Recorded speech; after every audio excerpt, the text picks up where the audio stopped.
नमस्कार दोस्तों, मैं हूं तनीषा और स्वागत करती हूं आप सभी का अपने चैनल पर। तो अगर आप भी मेरे चैनल पर पहली बार आए हैं तो प्लीज़ मेरे चैनल को सब्सक्राइब करना मत भूलिएगा। तो चलिए हम सुनते हैं मेरी एक और नई कहानी, मेरी जुबानी। अरे रितु, आ गई बेटा। देख तो मैंने आज क्या बनाया है तेरे लिए।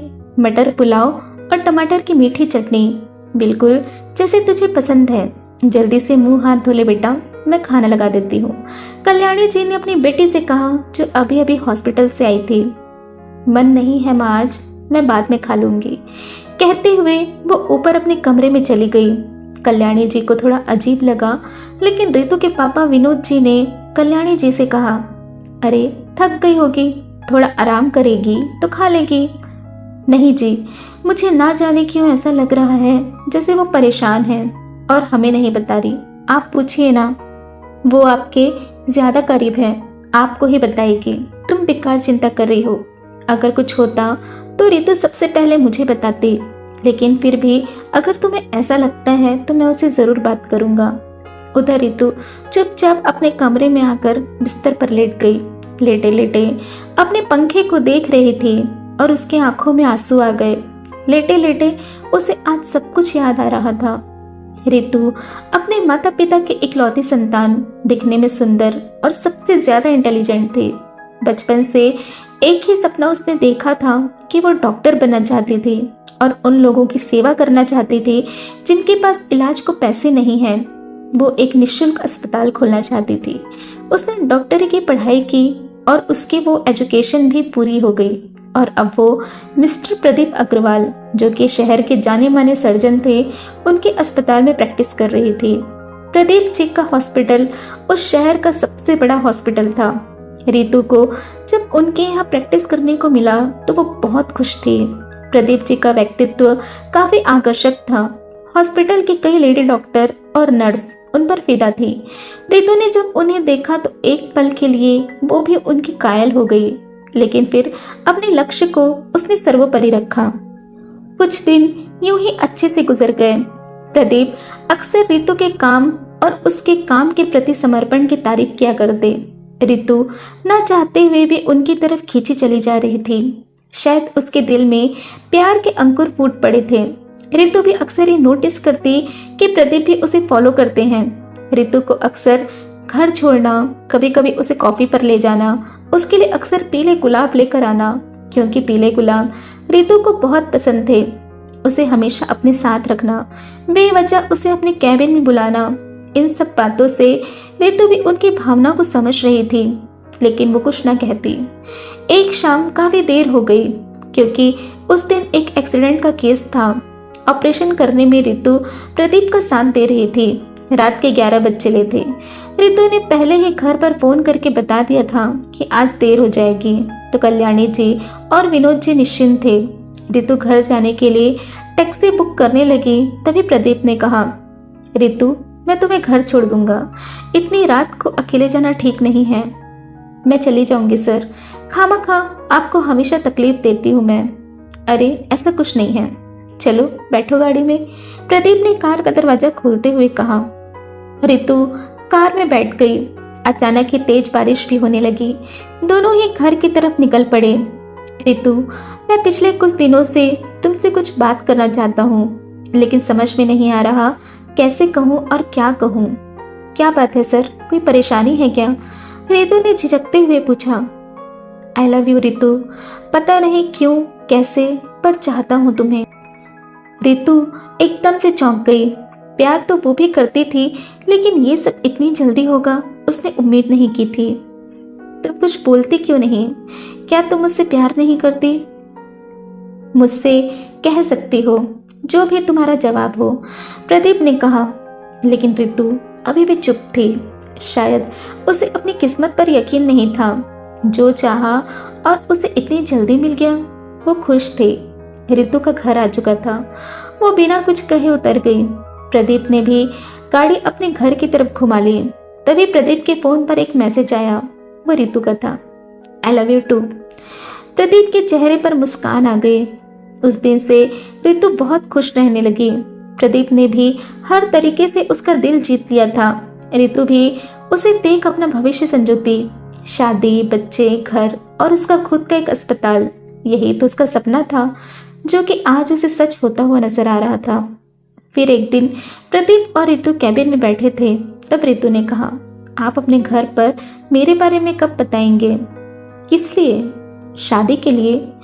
शादी? इतनी जल्दी क्या है रितु?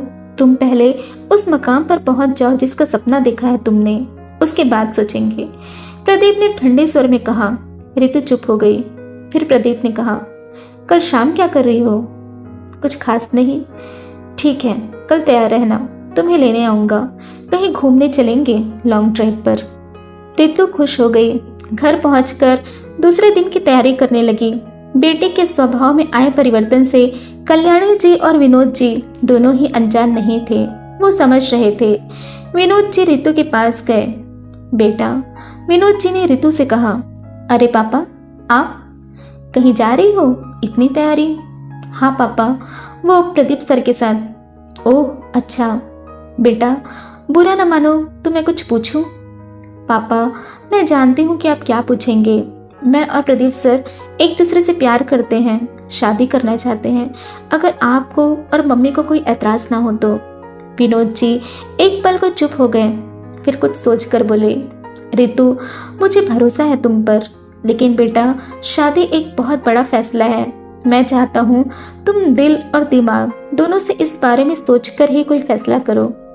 पापा, मैं इस बात को लेकर गंभीर हूँ। मैं सच में उनसे बहुत प्यार करती हूँ। ठीक है बेटा, अगर वो तुम्हें पसंद है तो हम इस रिश्ते से इनकार नहीं करेंगे। प्रदीप से कहो हम उसके माता पिता से और उससे मिलना चाहते हैं। इतना कहकर वो चले गए।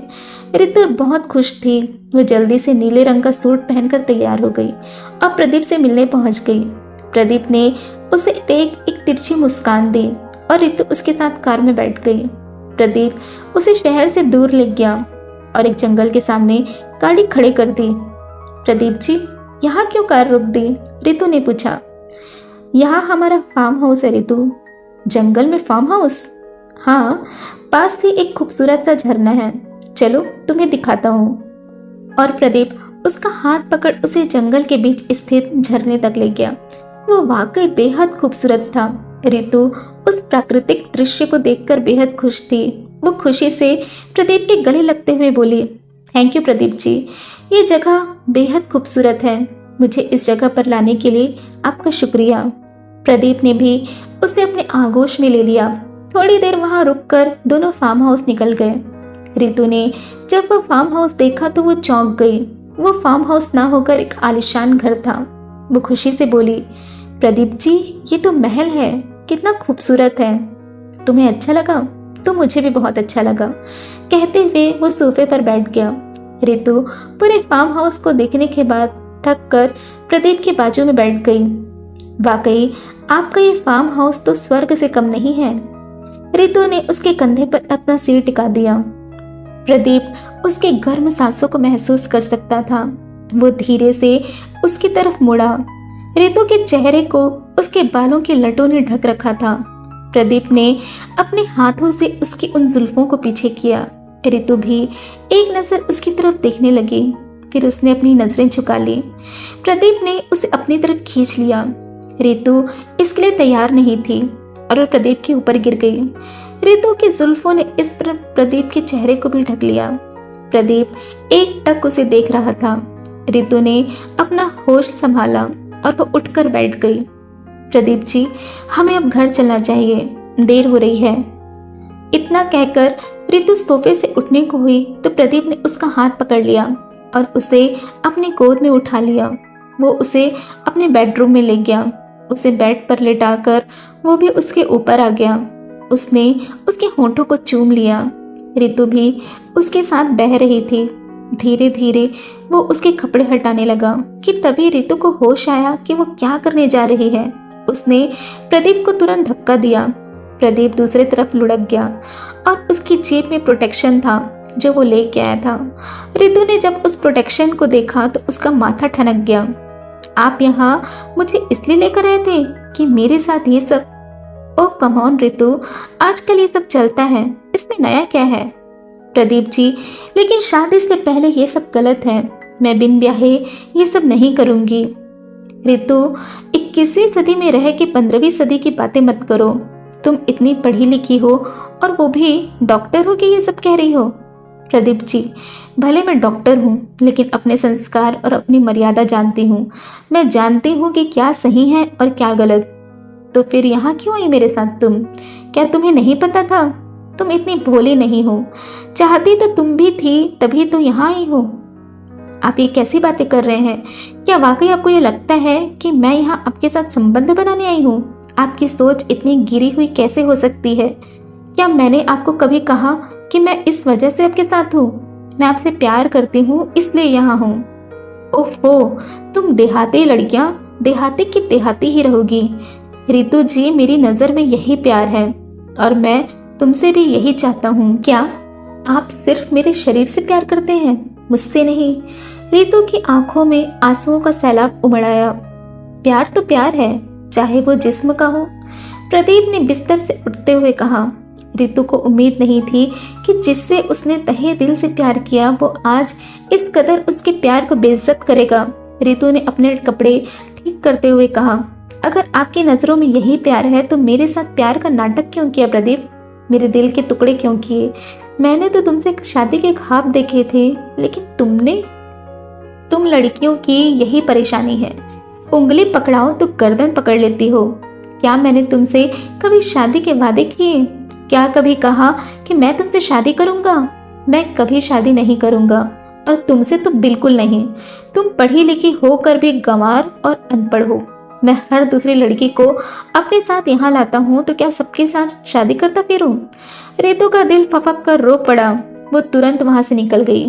बड़ी मुश्किल से उसे कुछ लड़कियों का ग्रुप मिला जो उस जंगल में पिकनिक मनाने आया था।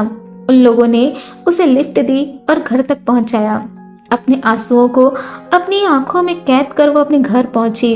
कल्याणी जी ने उसका फेवरेट खाना बना रखा था, लेकिन वो ऊपर अपने कमरे में चली गई। पंखा अभी भी धीरे धीरे घूम रहा था। दरवाजे पर दस्तक हुई और रितु अपने वर्तमान में आई। दरवाजा खोला तो विनोद जी खाना लिए बाहर खड़े थे। खाना टेबल पर रख उन्होंने रितु से कहा, आज बाप बेटी साथ खाना खाएंगे, फिर तो मेरी बेटी जल्दी ही दुल्हन बन के चली जाएगी। प्रदीप से बात हुई क्या बेटा? कब आ रहे हैं वो लोग घर? प्रदीप का नाम सुनते ही रितु के सब्र का बांध टूट गया। वो जोर जोर से रोते हुए पापा कहकर विनोद जी से लिपट गई। वो मुझसे प्यार नहीं करता पापा, उसे मुझसे प्यार नहीं, उसे तो सिर्फ मेरे। इतना कहकर वो और जोर से रोने लगी और उसने पूरी बात बता दी। विनोद जी की आंखों में खून उतर आया। उनका मन तो ऐसा कर रहा था कि वो प्रदीप का खून कर दे, लेकिन खुद पर काबू रखा उन्होंने। पापा, मुझे माफ कर दीजिए, मैंने आपका विश्वास तोड़ा है। मैं दिल से आपसे माफी मांगती हूँ पापा, प्लीज। और वो सिसकने लगी। नहीं रितु बेटा, तुमने कोई गलत काम नहीं किया है। तुमने तो गलत होने से रोका है। तुमने मेरा विश्वास आज भी कायम रखा है। नहीं पापा, मैंने सबसे बड़ी गलती की। मुझे लोगों की परख नहीं है। जिस इंसान को मैंने बेहद चाहा उसने मेरे प्यार की धज्जियां उड़ा दी। उसने मेरे प्यार और मुझे कहीं का नहीं छोड़ा। मैं अब उस अस्पताल में कभी नहीं जाऊंगी पापा। रितु बेटा, मैं तुम्हारा साथ जरूर दूंगा, लेकिन ये लड़ाई तुम्हारी है, इसे तुम्हें लड़ना होगा। किसी को ये हक मत दो कि वो तुम्हें अपमानित करे, और तुम जरूर जाओगी वहां। उस अस्पताल के लोगों को भी उस प्रदीप अग्रवाल की असलियत पता चलनी चाहिए। रितु अभी भी विनोद जी के गले लगी हुई थी। वो समझ चुकी थी कि उसे क्या करना है। दूसरे दिन वो अस्पताल पहुंच गई। प्रदीप ने उसे देखा तो वो भी 2 मिनट तक उसे देखता रहा, क्योंकि उसे यकीन था कि रितु दोबारा वहां नहीं आएगी। प्रदीप ने उसे अपने कैबिन में बुलाया। तुम यहाँ? उम्मीद नहीं थी कि तुम आओगी। लगता है अपनी बेइज्जती करवाने की आदत है तुम्हें। खैर, ये पैसे रखो और यहाँ से दफा हो जाओ।